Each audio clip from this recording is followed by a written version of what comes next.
Welcome to this week's Fireside Chat with Jesse. I am joined today by Mark Bonanno, President and COO of North Mill Equipment Finance. Thanks for joining me, Mark. Oh, great to be here. Thanks, Jesse, for having me. No, absolutely, man. It was a pleasure seeing you. I don't even know, what was it, probably a month ago, in Amelia Island, for the nice, warm, ELFA roundtable. Yeah. But appreciate you taking some time today to sit down with me in the audience here. So just kind of jumping right in, Mark, do you mind just kind of introducing yourself and your career to date in equipment finance?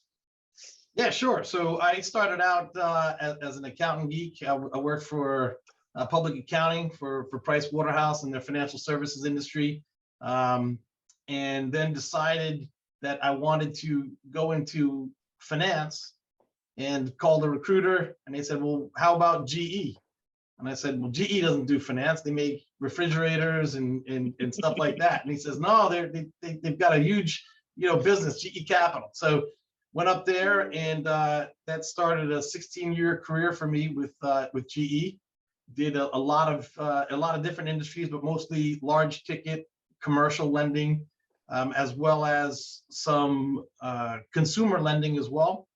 Did a startup down in Buenos Aires. We purchased a bank in Bucharest when I was there, and was out in Bucharest for a while.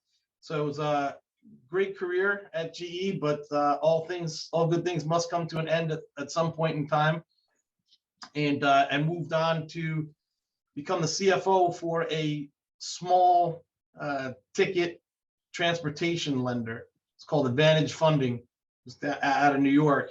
And was there for about a year as their CFO before I was recruited out to come up to Norwalk, Connecticut, to be the CFO for North Mill Equipment Finance. So are you always been on the Northeast? Like, was GE up in Connecticut at the time, or was that in New York? So worked in public accounting in New York City, then okay. GE was up in Stamford, Connecticut. So, was working in Connecticut, and then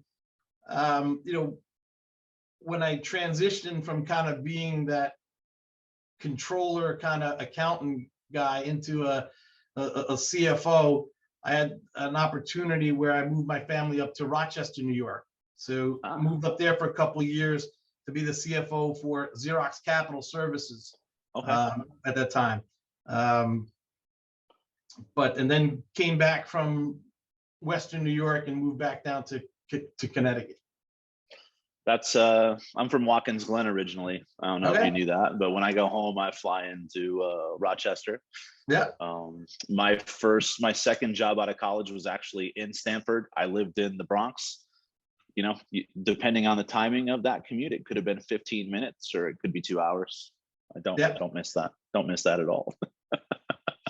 So love the time up in Rochester up there. It's not an easy place though to convince your family to move to. If you live down in the Westchester, New York / Connecticut, Fairfield, Connecticut area. It was a difficult sell to my family, but nobody divorced me or put themselves up for adoption, so we were good. That's fair. And First American and Quick 5 people, don't take offense. It's nothing personal. So you went from CFO, controller to CFO, and then COO, now president and COO. Like, do you mind just kind of talking about like what made you want to go from the finance side to the operations side, Mark? Yeah, sure. So, when I was at GE, we had a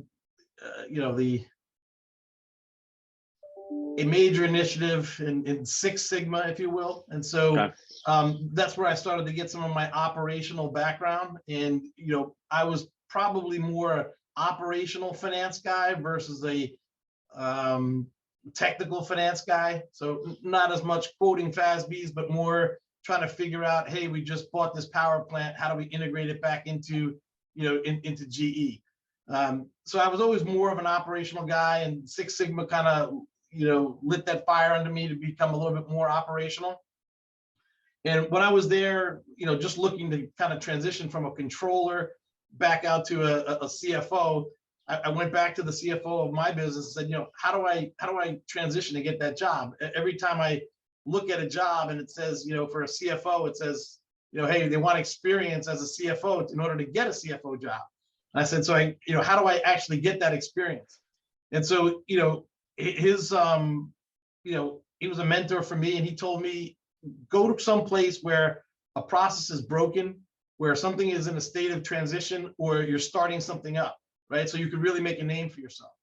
And so, from there, I started taking assignments like that Xerox Capital assignment, where, there was a lot of people who would be the CFO of Xerox Capital Services if it was in Stanford, a lot of GE Capital guys, but not a lot of them wanted to pick up their family and move to Rochester for that experience. Or when we purchased a bank in Bucharest, and they wanted somebody to go out there and set up the finance function for GE, it wasn't really too sexy of a place at the time, and so it wasn't like Australia or Paris, and everyone wanted to go. It was sort of like, well, you got to fly to London, and then you got to transfer a flight and go to Bucharest, and this is. I honestly don't even know where Bucharest is. Part of my ignorance, so I'm like.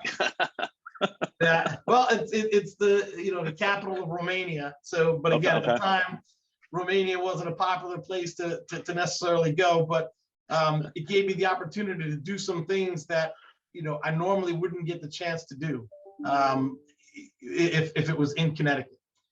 So I started taking some of those transitionary type roles, and that kind of got me to that CFO spot. And once I got there, then there were more doors open for me as a CFO. At GE, it was a great experience, large company, but there are, you at the time you think, hey, I'm a great leader. I'm like, well, the reality is they hire a lot of good people, and it's easy to lead them because you just point them in a direction and tell them where to go, and they all go that direction, right? They're all type A people. So, are you really a great leader if you're leading a bunch of great people? There were certain aspects of the business that you didn't have to worry about. I never had to worry about raising capital or raising debt. You just went to GE Treasury and you asked them for money and they gave you money. So, you can't say you're really a capital markets guy if someone else is doing all the capital markets work for you. So, I think it was a great training ground for me, and eventually then, moving into the small ticket leasing space, where I really got operationals when I took the role at Advantage, and also took over kind of the operations, HR, the back office, kind of asset management, collections functions. In my role as CFO, I had those roles underneath me as well. And then, coming here, same thing, transitioned out up to Norwalk, and had that opportunity to do a couple more functions than a traditional CFO would have, because I already had that experience.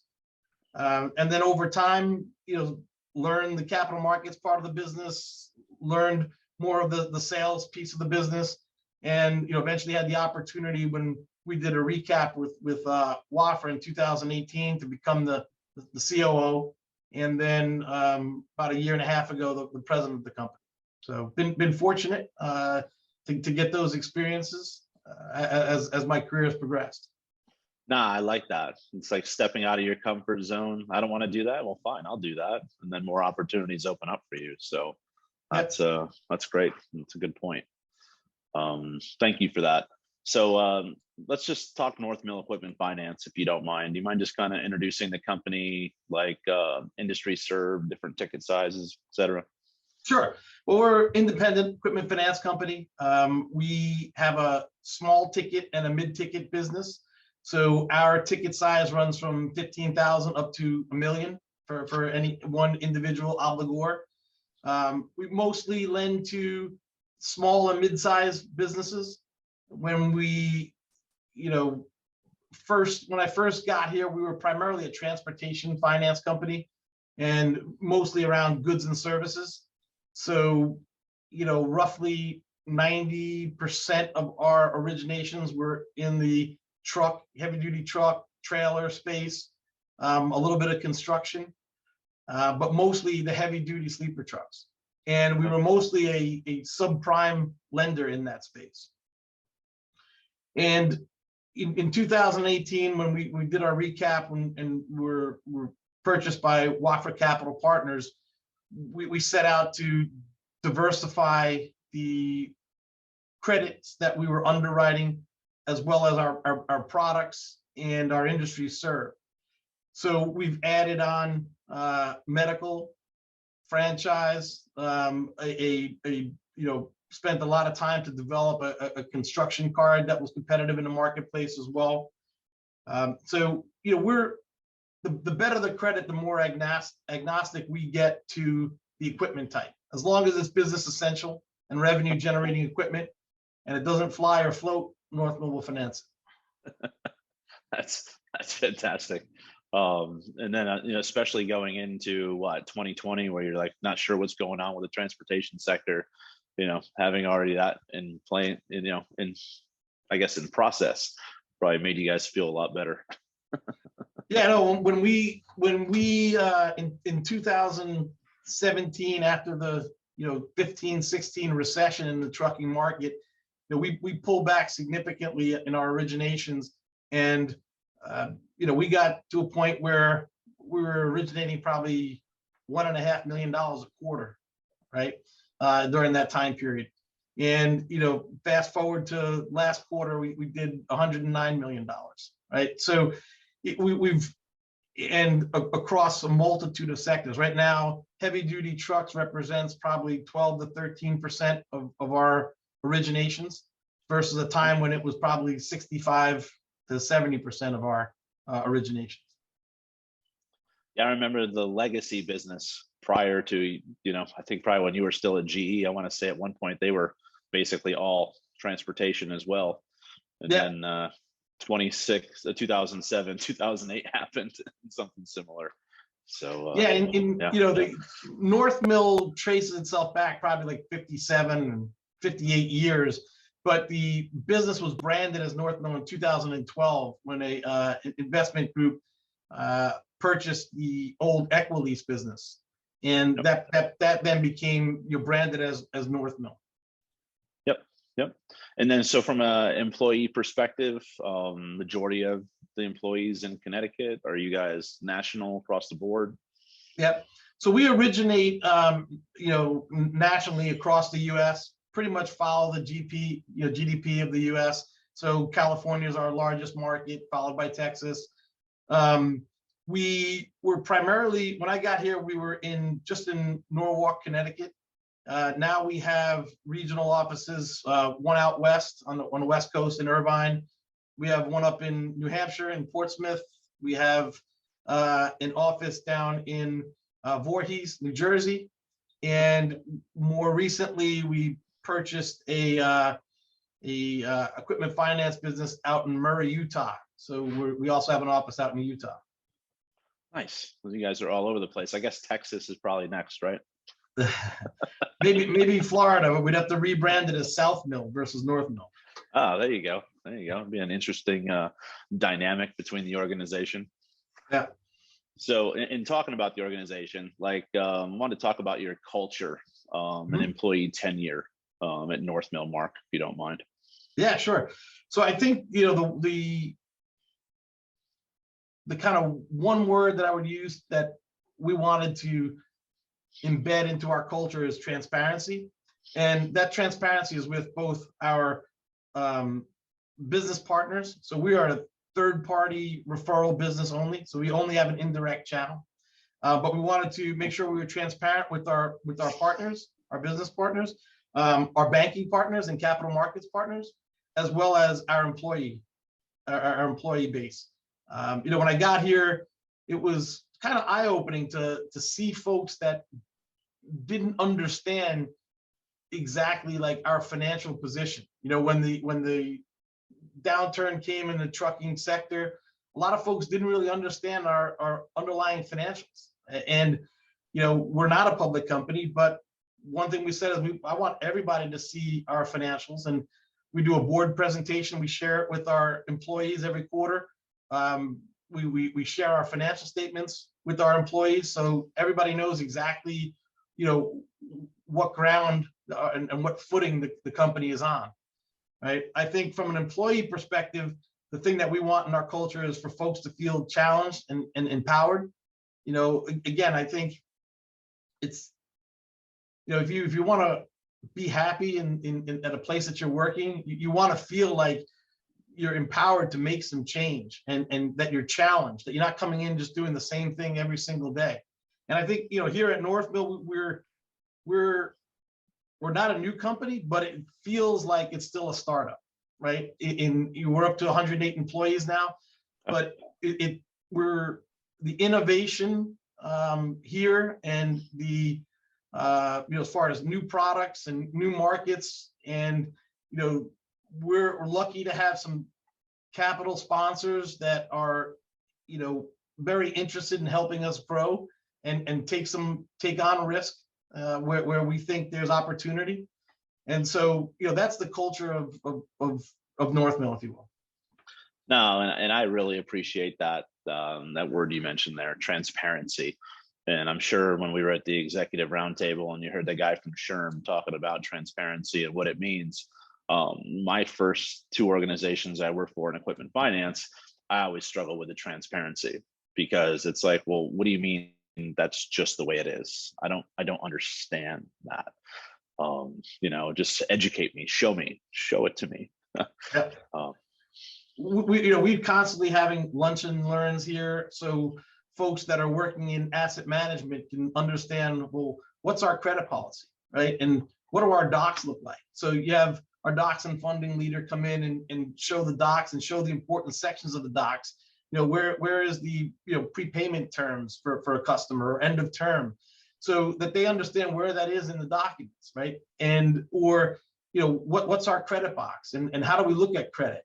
Well, if we've got a new employee and they're working on repossessions, they don't necessarily need to know that. But I feel like in order to add value to the business, you need to understand all aspects of what we do, right? From originations all the way down to repossessing assets if things don't work out. No, and that's big. And plus it makes it well-rounded. And then if employee doesn't want to be in repossessions or collections activity anymore, maybe they want to go somewhere else. And you're fostering that environment for them to be curious and ask for additional responsibilities or to shift positioning. So that's awesome. Yeah. So I know we were talking a little bit before we jumped into the recording here regarding people getting into equipment finance. It's like you don't go to school for it.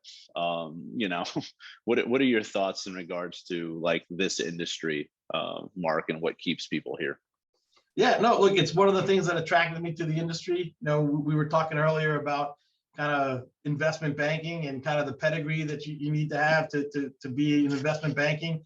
And, you don't need that pedigree in equipment finance. Nobody really sets out, in high school, no one says, yeah, I want to do equipment leasing, right? Maybe they do, but it's very rare. I haven't found that person yet. And if you do, you'd probably question of like, what? Exactly.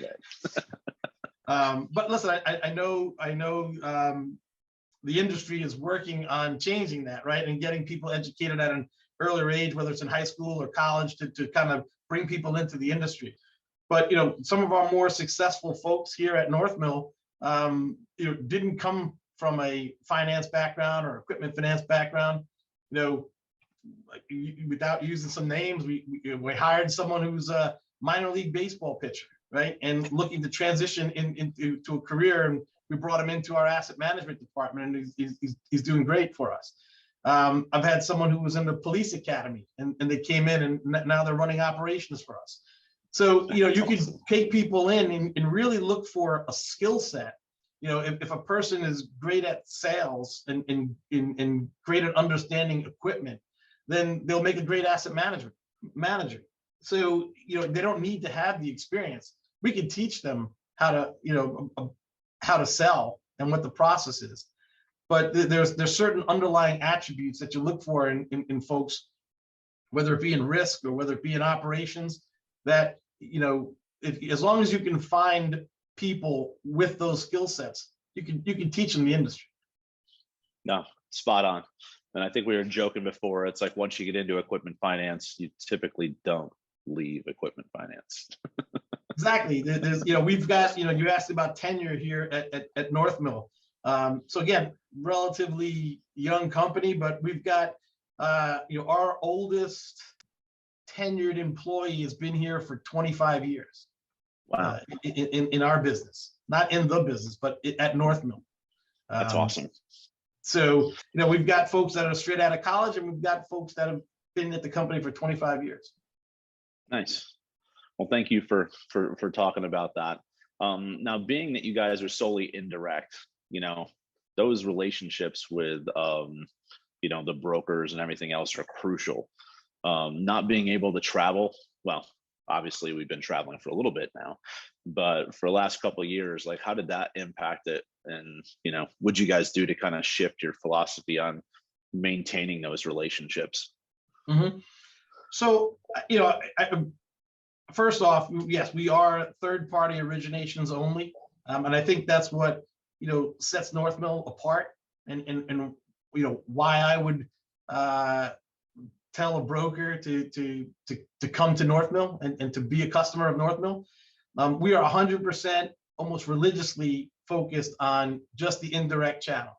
And, the way we look at it is, it's your vendor or your customer. I'm purely renting that customer, right? Or servicing that customer. And, we've had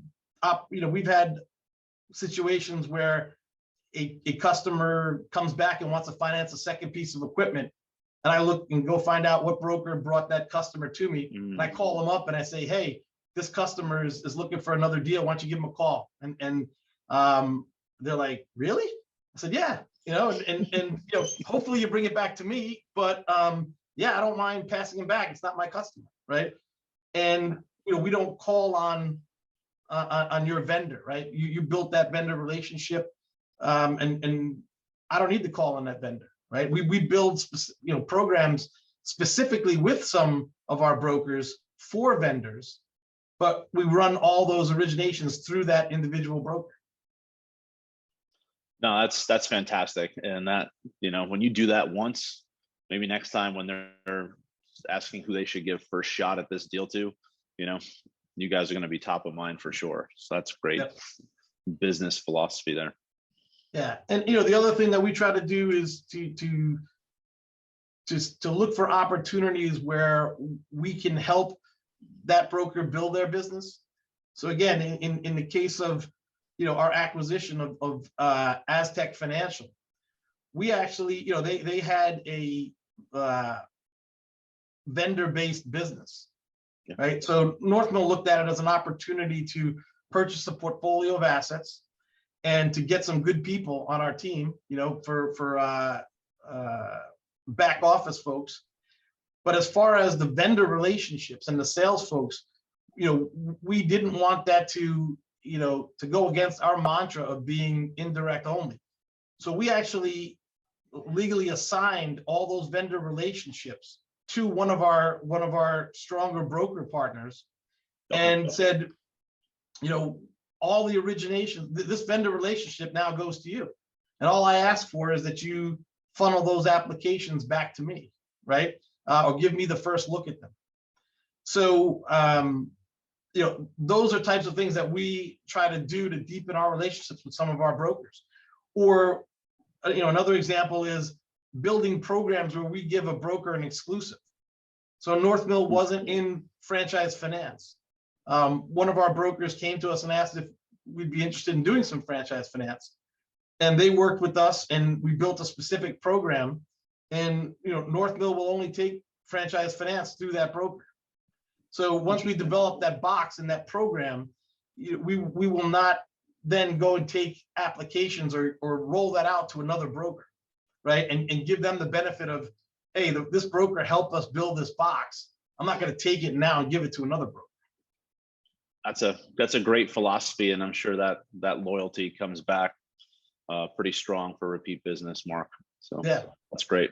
That's great. Next question I had was, we were in, like I said, the executive roundtable together back in March. Was that your first conference, or were you traveling before that?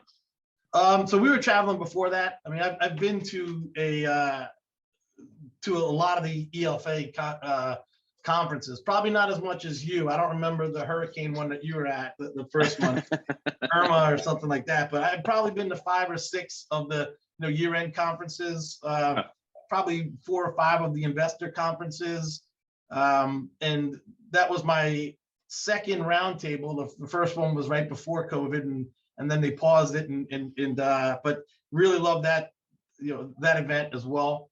And I've sent a bunch of our team members to, whether it be the emerging talent or the women's leadership conference, or credit and collections. So we sent a bunch of our folks where appropriate to some of the other ones as well. I think it's really important for our employees as well as for me, to build relationships in the industry, right? To be able to have somebody that you can share best practices with, bounce ideas off of. Yeah. And so I really look forward to the networking part of those conferences. The ironic thing is, at the year-end ELFA conference, we actually met for the first time with Wafra Capital Partners, who ended up buying our company in 2018. But it was a couple of years before that we had actually met them at the conference. So it's a great networking opportunity, and you never know when those meetings and relationships come back to help you or to help others in the future. So. Oh, absolutely. And I know you guys are very active within the associations too. Don is on the ELFA communications committee with myself, and I think he just got elected to the NEFA board. So, Yes, no, we're very involved in NEFA as well as ELFA, and it's an important part, especially NEFA for us. But it's an opportunity to kind of get out and see the brokers and kind of all in one place, versus kind of going all around the country to kind of catch up with them. Nope, absolutely. So I ask everyone who comes on here, you've seen a few of these, to say a little fun fact about themselves. Okay. Other than the fact that you told your family, and I'm probably wondering if you wish you recorded it when you told them where you were moving on that day. But you want to tell a little fun fact about yourself, Mark? Yeah, sure. So I think, my passion is travel. As you can see, I got a little tan right now. So I just came back from the Cayman Islands, but been to 6 of the 7 continents. Haven't got to Antarctica yet, but really passionate about travel and really emerging into other cultures and meeting folks. And it takes a variety of different kind of tentacles, if you will, right? So for instance, my wife, my daughter and I, we took in an exchange student from Barcelona. She lived with us for a year in high school, but that gave us the opportunity then to go out to Barcelona and spend some time with her family and really kind of engage in the culture a lot more. Favorite trip has probably been, my daughter was studying in Spain in her junior year in Madrid, and was going out to meet with her after not seeing her for the whole semester. And I said, where am I going to take her? Because she's been to most of the places. She went to Munich for Oktoberfest, and she's been to Paris and been all over Spain. So where can I take her? So I ended up booking us a flight, and we went down to Morocco and went down out to the Sahara Desert, and we glamped out there. If you've never been glamping, it's fun. Glamping, camping growing up, glamping at this stage of my life. So yeah, we had I will admit that I had the toilet and a full running water and a shower in my tent in the desert, in the Sahara Desert. So fine, that's perfectly fine. I don't know, did your daughter ever make it to Pamplona? She didn't run with the bulls, no. That was I think that was 7 years ago I did that.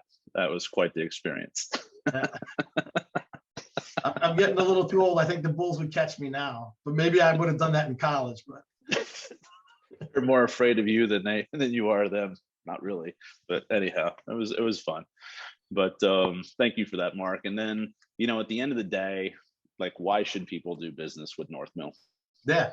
No, look, I think it's, I said it before, but we're 100% dedicated to the broker channel, right? And that sole focus is the reason why I think, folks should do business with North Mill. I mean, we've even, 4 of our top 15 brokers are not really even brokers. They're other funding sources. Names that you guys would recognize. But if they have overexposure, we're kind of like Switzerland, right? If you've got a direct channel and you've got your own sales folks and they got a deal out there, it's hard to say, listen, we're capped out, we're maxed at $1 million exposure, we can't do that deal. And the sales guy doesn't get his commission. Well, they can do the deal, just have to, do the deal and sell it down to someone like North Mill. And the benefit is I'm never going to call on that customer or that vendor relationship. So, like I said, 4 out of our top 15 brokers are actually other finance companies that, give us some of their overexposures.